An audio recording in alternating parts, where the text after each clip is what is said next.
Question এখানে প্রায় আসতে দেখি, সেটা হচ্ছে গিয়ে এই স্টোকস অ্যাডামস সিনড্রোম কাকে বলে, এটা স্টোকস অ্যাডামস সিনড্রোম কাকে বলে এটা, আর হচ্ছে গিয়ে এটা হচ্ছে ভেন্ট্রিকুলার এসকেপ কাকে বলে এটা, ঠিক আছে, ভেন্ট্রিকুলার এসকেপ কাকে বলে এটা।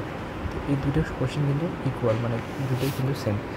তো আমরা দেখবো যে যখন আমাদের কি হয় যে এই জায়গাতে লেখা আছে কিন্তু আমাদের যখন যে থার্ড ডিগ্রি এবি ব্লক হবে, তো থার্ড ডিগ্রি যখন এবি ব্লক হবে তার মানে কি আমার কমপ্লিট একটা ব্লক হলে the failure of transmission of impulse from atria to atria to ventricle, atria থেকে ভেন্ট্রিকলে কোনো ইম্পালসই কী হবে না, ট্রান্সমিট হবে না। মানে আমার কমপ্লিটলি যখন এই অংশটুকু ব্লক হয়ে গেছে, ব্লকেজ হয়ে গেছে, তখন আমার এই যে ইম্পালসটা এট্রিয়া থেকে কিন্তু ভেন্ট্রিকলে আসবে না যখন কমপ্লিট হার্ট ব্লক হবে। তো যার কারণে তো এখন যেহেতু ব্লক আসতেছে না, তো ভেন্ট্রিকলে তো কি আমার মানে পাম্প হচ্ছে না, ইম্পালসটা আসতেছে না। তো ইম্পালসটা না আসলে ব্লাড তো আসবে না ঠিক করে।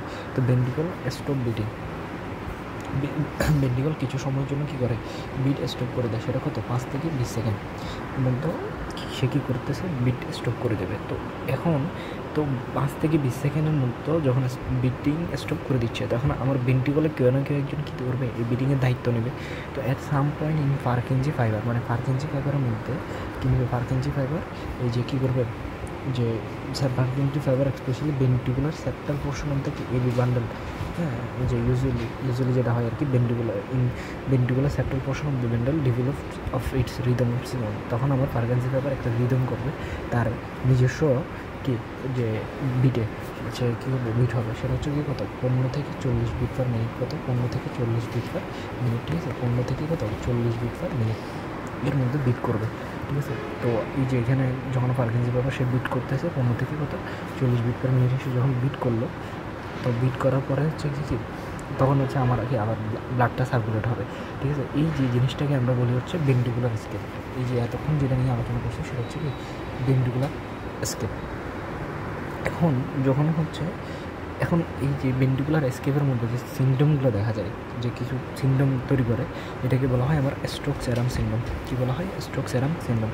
এই স্ট্রোকস অ্যাডামস সিনড্রোমের মধ্যে কী হয়, যখন আমার দেখা গেছে যে আমার 5 থেকে 20 সেকেন্ড পর্যন্ত আমার যে ব্লাডটা কিন্তু যেহেতু সার্কুলেশন হচ্ছে না, তার মানে আমার ব্রেইন তো কী হয়, আমার ব্রেইন হচ্ছে গিয়ে 2 সেকেন্ডের মধ্যে ব্লাড না পেলে কী হয়, সে হচ্ছে আমরা মানে আমরা কী হয়ে যায়, ফেন্টিং হয়ে যায়, এখানে লেখা আছে কিন্তু।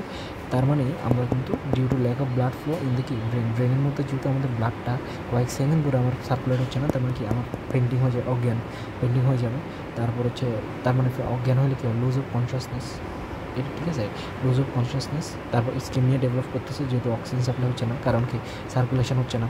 এটা ডিজিনেস মানে কি মাথা ঘুরে পড়ে যাওয়া আর কি, ডিজিনেস, হ্যাঁ, মাথা ঘুরে আর কি, ডিজিনেস হওয়া। এই যে সিনড্রোমগুলো, এই সিনড্রোমগুলোকে আমরা তাহলে কয়েকটা সিনড্রোম করছি না, কী করছি, সাডেন লুজ অফ কনসিয়াসনেস, আচ্ছা আমরা একটু আমাদেরকে sudden lose of consciousness, dizziness করছি, স্কিমিয়া করছি, ফেন্টিং করছি। তাহলে যদি এই ডিলেটা অনেকক্ষণ ধরে হয় তাহলে আমরা কিন্তু লিড টু ডেথ, ঠিক আছে। ডিলে যদি অনেক বেশি সময় দেওয়া হয় তাহলে কী হবে, লিড টু ডেথ। এই যে সিনড্রোমগুলো ডেভেলপ করছে এটাকে বলা হয় আমরা স্ট্রোকস অ্যাডামস সিনড্রোম, ঠিক আছে, স্ট্রোকস অ্যাডামস সিনড্রোম। তার মানে আমার ভেন্ট্রিকুলার এসকেপ হচ্ছে গিয়ে এই প্রসেসটার নাম, আর যে সিনড্রোমটা ডেভেলপ করতেছে সেটা হচ্ছে কি স্ট্রোকস অ্যাডামস সিনড্রোম। আশা করি বুঝতে পারছেন। আসসালামু আলাইকুম।